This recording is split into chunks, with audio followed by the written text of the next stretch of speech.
Once you start a bank, you feel like, okay, we are Mahila bank, you know, women want to do savings and you have your own ideas of bank yourself also. So we started that our women are saving in coins, and we may have a boxes for them so that, you know, they can save in the, save, and then when the box get full, the amount can be transferred.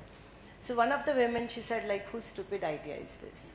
And it was mine. I mean, so she said, you know what, before the box gets full and your bank representative from the bank comes and transfer the amount in my account, my husband will break the box and take away the money.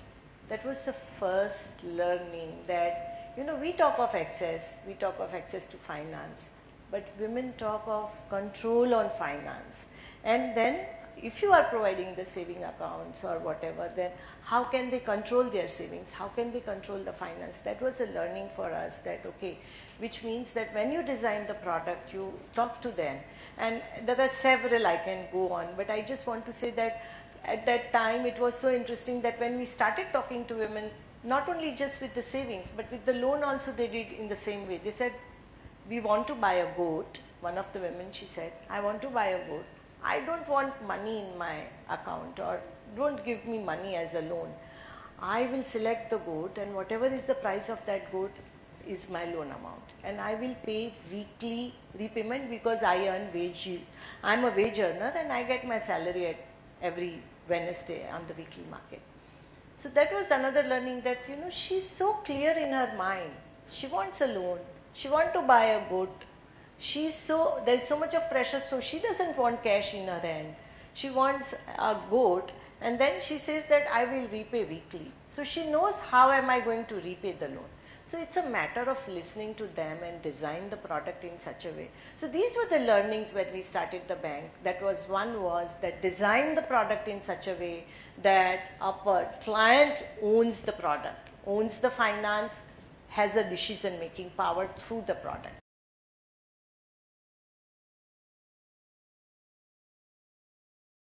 Is a value placed on craftsmanship and attention to detail, because what determines the experience, right? And we are all in the experience economy. It's not a product you buy, but it's an experience you buy. It's not a banking account that you open, but it's the service of dealing with that bank and the experience of dealing with that bank that counts.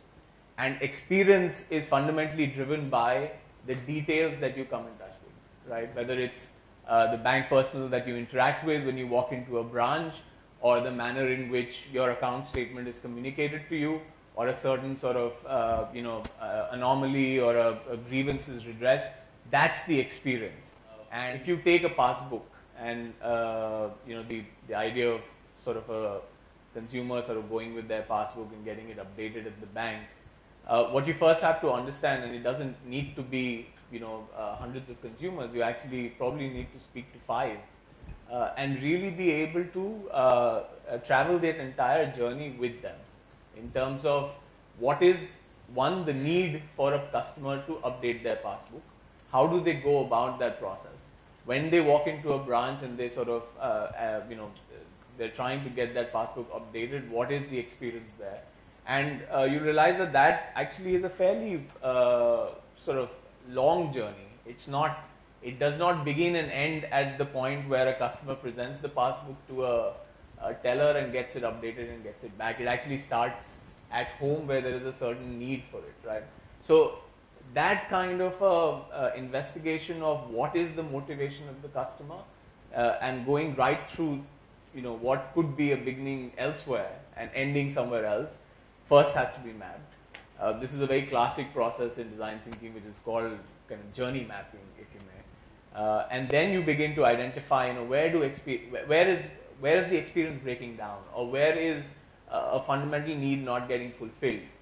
Then what you do is you actually try and create certain prototypes, which are very crude interventions, small interventions, that you can introduce and see how the system responds to it, right? Again, it does not require you to build complex systems, change the whole kind of technology backend to deliver that. It's really in the realm of a very crude prototype and an intervention that you can introduce. Study how the system responds to it, and then reiterate till you reach a level of confidence in a certain design or a certain kind of intervention where you can say that it's a strong hypothesis that I believe it will actually improve the experience, and then begin to think of what are the supporting systems and institutional changes that you need to bring about.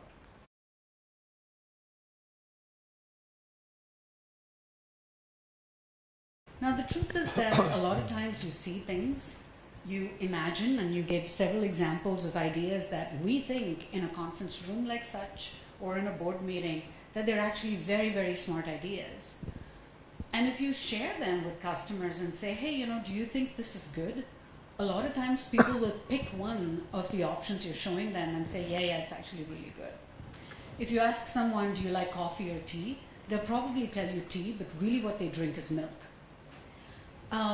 So you really need to focus on customer behavior versus intention. If you asked me how I started my morning, I'm likely to say I started by looking at my calendar, figuring out what I need to do, look at my to-do list, and so on and so forth. But the truth is, I'm running into the office, I'm late, someone is calling me saying, hey, you know, this person's waiting for you. So why is it that we speak in the form of intention? Or are we not telling the truth? So a lot of times interviewing techniques don't help because people, all of us, speak in the form of intention versus actual behavior.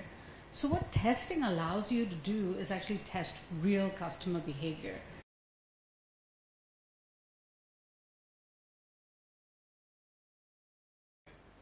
I think it's important at that stage to have a buy-in at the very highest level in terms of management bandwidth, capital allocation, and then not to actually burden this group with challenges which are there elsewhere. So we literally created a bank within a bank.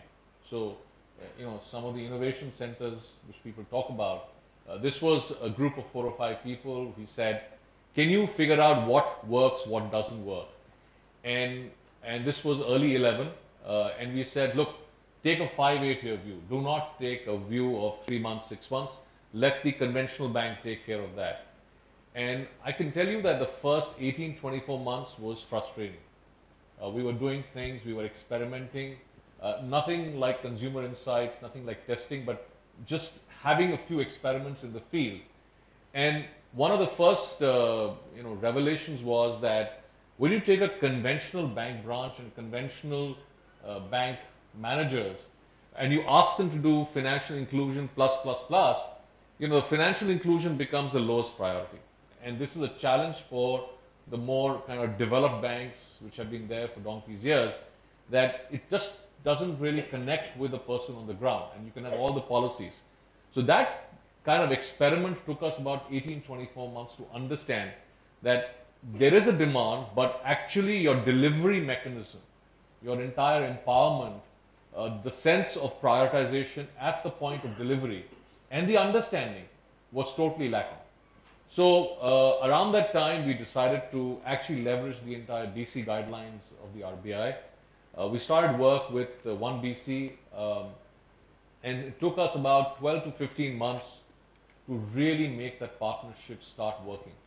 And you know, it was almost all about like, you know, hey, this is who we are, this is what you do.